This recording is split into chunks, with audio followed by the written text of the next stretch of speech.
Welcome to my home, and thank you sincerely for watching these videos. You are what this is all about. I don't do this for myself. I do this as a gift to the world, and you people are making that happen by watching these videos. So I sincerely thank you from the depths of my heart. Without you, all of this is for nothing. Now today, I want to get across the most important issue, maybe the only important issue if we look at it in context. You see, we're in the human experience and we have only two sources of information, only two sources of understanding, not three, not 75, we've got two. We've got the human ego that the vast majority of all people rely on. 24/7, they dream about it at night. All of their thoughts are consumed by the human ego. The alternative to that is actually reality. The human ego is a false reality. It is the opposite of reality in every imaginable way possible. That is what it is all about. It is contrary, it is destructive, it has a death wish, it'll destroy us all, it'll destroy the world. When we think of the wars, when we think of how people want to lead us to destruction through global warming, and how they really get off on all of that, like Saddam Hussein, he knew he was going to get destroyed in that war. Oh, he loved it. He wanted his whole nation destroyed. He wanted to be destroyed. He wanted the whole world to be destroyed if he could. That is the human ego, very simply. We need to get rid of the human ego. We need to accept a higher reality, and we need to do that for what it is. Now, it's described that, yes, you have the human ego over here, you have the Holy Spirit over here, but we can't use the word Holy Spirit anymore, and I'll tell you why. Organized religion has been completely taken over by the human ego. Everything about organized religion is the exact diametric opposite of what it pretends to be. So words like God, expressions like Holy Spirit, they've been contaminated by the ego. They've been so misused that we've lost our own language. We can't even talk about what truth is because it has been so contaminated by the human ego. Now let's look at the ego for a minute. This series, and it's going to be a series because I can't imagine getting everything across in one video. This series is called Roadmap to Enlightenment. As simple and basic as it can be. Why you would want it, how do you get it? That's simple, all right? Stone cold simple, straightforward, nothing that doesn't need to be there, all right? So, how do we get started, all right? Why would we need to get rid of the ego? Okay, what is the ego? The ego only values four things, okay? The ego loves money. More the better. The ego is all about property. Lots of property. The ego is mostly about status. The money, the property gives you that all-important status. And of course, all of the empty gratification that goes with conquests, sexually, in business, whatever, you name it.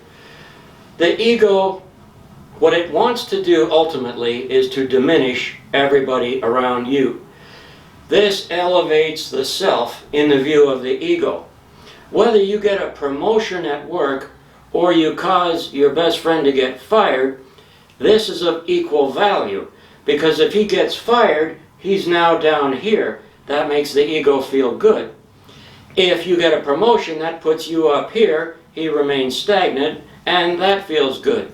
The ego is all about comparison, nothing else. The ego believes in separation. Now, I'm just going to tell it like it is. 2,000 years ago, when the wise, quote-unquote, wise teachers of the law were questioning Jesus Christ and they were trying to trip him up, and they asked him, well, what do you think is the most important commandment?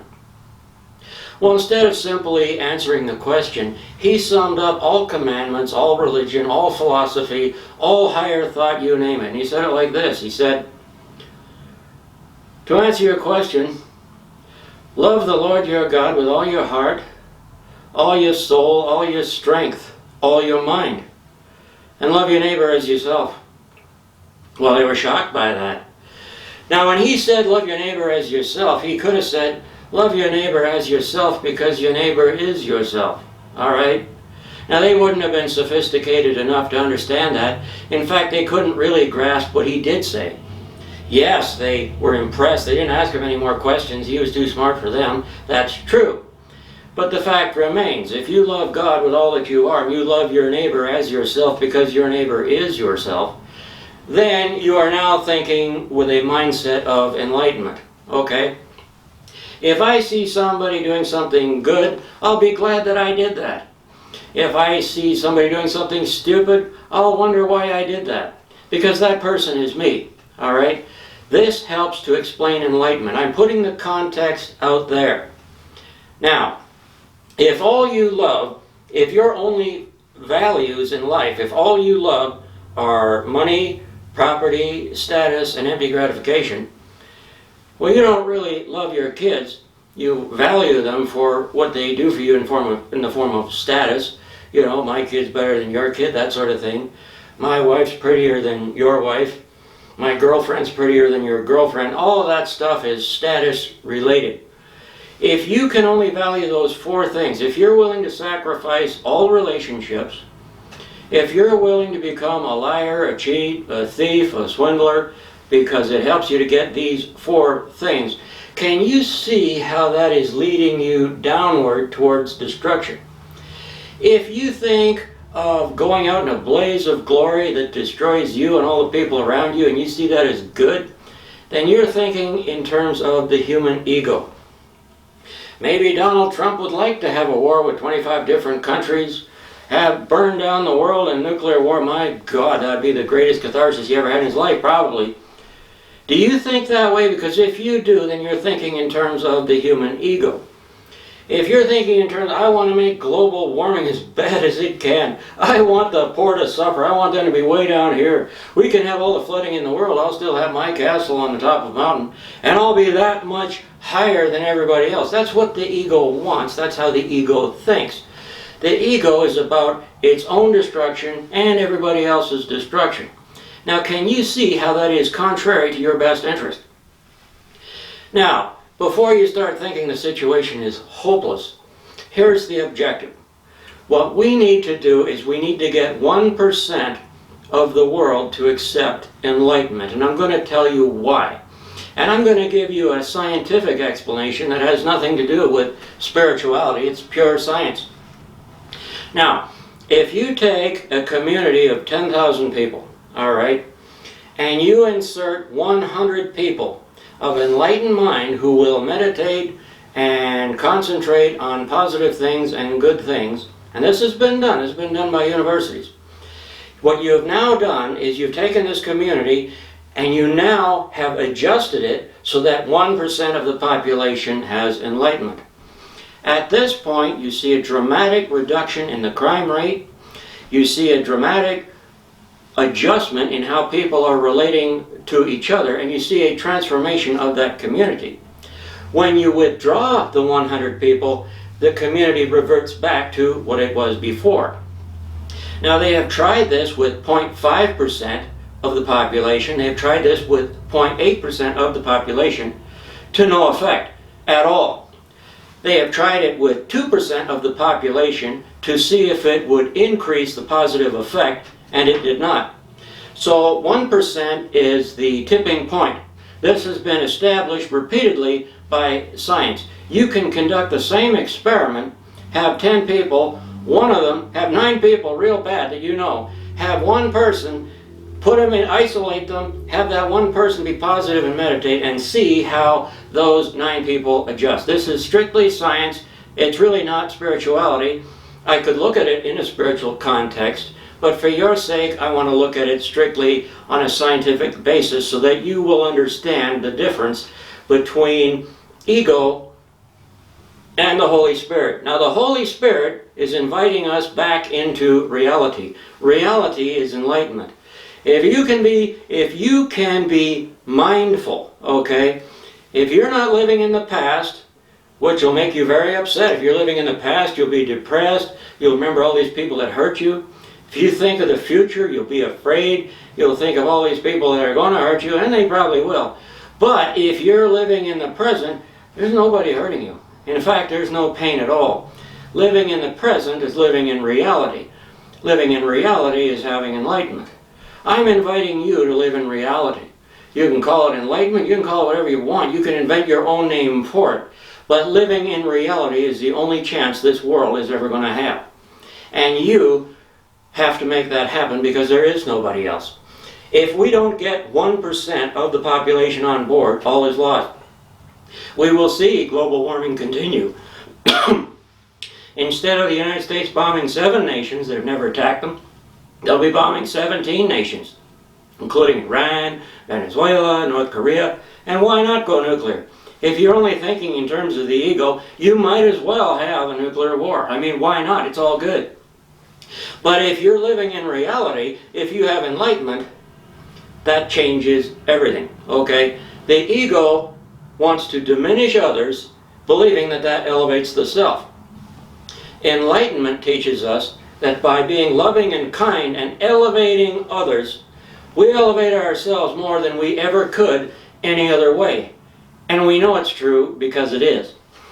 The truth of enlightenment stands on its own feet. It always has. Once you have it, you'll know that with absolute clarity. It's just not complicated at all. We need to get 1% of the population on board with this.